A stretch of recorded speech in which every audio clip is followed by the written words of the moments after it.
दिल्ली के मुख्यमंत्री अरविंद केजरीवाल ने सीएम पद से इस्तीफा देने का ऐलान कर दिया है। जेल से छूटते ही केजरीवाल के इस कदम ने विपक्षी खेमों के अंदर भूचाल खड़ा कर दिया। राजनीतिक पंडितों से लेकर सियासी धुरंधरों तक केजरीवाल के इस दाव को डिकोड करने की कोशिश कर रहे हैं।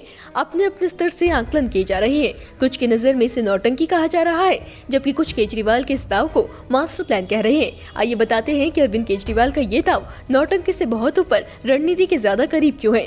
सबसे पहली बात, दिल्ली की गद्दी पर बैठने वाले अरविंद केजरीवाल सियासत के मैदान में नए खिलाड़ी नहीं हैं। जेल जाने के बाद अपनी पत्नी को फ्रंट पर लाकर केजरीवाल पहले ही साबित कर चुके थे कि सलाखें भी उन्हें नहीं रोक सकती अपने दांव खेलने से। ऐसे में रिहाई मिलने के बाद वो कोई धमाका करेंगे, ये उम्मीद के दायरे के बाहर का विचार नहीं थे।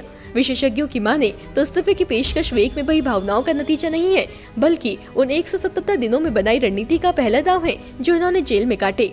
दूसरी बात, ध्यान से सोचा जाए तो अरविंद केजरीवाल ने एक तीर से कई निशाने भेजने का प्रयास किया है। सीएम और उनके विश्वसनीयों के जेल जाने के बाद से ही विरोधियों ने केजरीवाल सरकार को भ्रष्टाचार से जोड़ दिया था। उनकी आम आदमी की छवि को ये गिरफ्तारी सबसे बड़ा धक्का थी। कहीं न कहीं केजरीवाल ने इस्तीफे का ऐलान करके जहां एक तरफ बीजेपी से मुद्दा छीन लिया, तो वहीं जनता के बीच अपनी छवि को फिर सुधारने की कोशिश की है। केजरीवाल ने जनता को संदेश दिया है कि उन्हें कुर्सी से बहुत ज्यादा लगाव नहीं है। इसके अलावा केजरीवाल के इस्तीफे की दूसरी वजह यह है कि दिल्ली में कई कामकाज अटके हुए थे। सुप्रीम कोर्ट ने जिस तरह उनके सीएम दफ्तर और सचिवालय जाने पर रोक लगाई है, उसकी वजह से चुनाव से पहले वे कामकाज पूरे नहीं हो पाते जिन्हें केजरीवाल करना चाहेंगे। नई मुख्यमंत्री के जरिए वो अटके हुए कामों को पूरा करना चाहेंगे, जिसमें दिल्ली की महिलाओं के लिए मासिक 1000 रुपए की आर्थिक सहायता की घोषणा भी शामिल है, जिसका ऐलान दिल्ली के बजट में किया जा चुका है। इस तरह के कामों को पूरा करने का सीधा असर चुनावों में दिखाई देगा। सीएम केजरीवाल ने बड़ी ही समझदारी से खुद पर लगी बंदिश का काट ढूंढ लिया।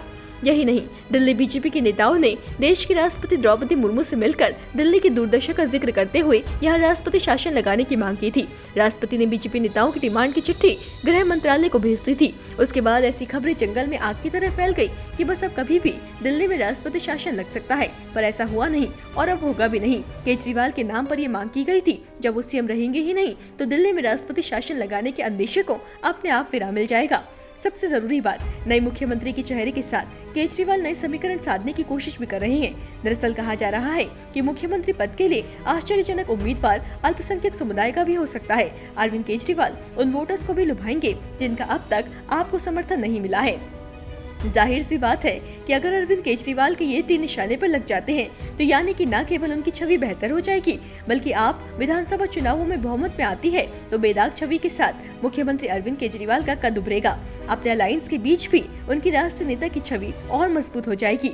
माना जा रहा है कि आपकी मुख्य विरोधी पार्टी बीजेपी के लिए आपका ये दाव उम्मीद से परे था। दल समय से केजरीवाल के इस मास्टर प्लान को डिकोड नहीं कर पाया। देखना अब ये होगा कि केजरीवाल की फेंकी इस गुगली का जवाब भाजपा कैसे और क्या देगी। और हाँ, एक सवाल ये भी है कि कौन होगा दिल्ली का अगला मुख्यमंत्री। ब्यूरो रिपोर्ट, देवभूमि इनसाइडर। करें देवभूमि इनसाइडर।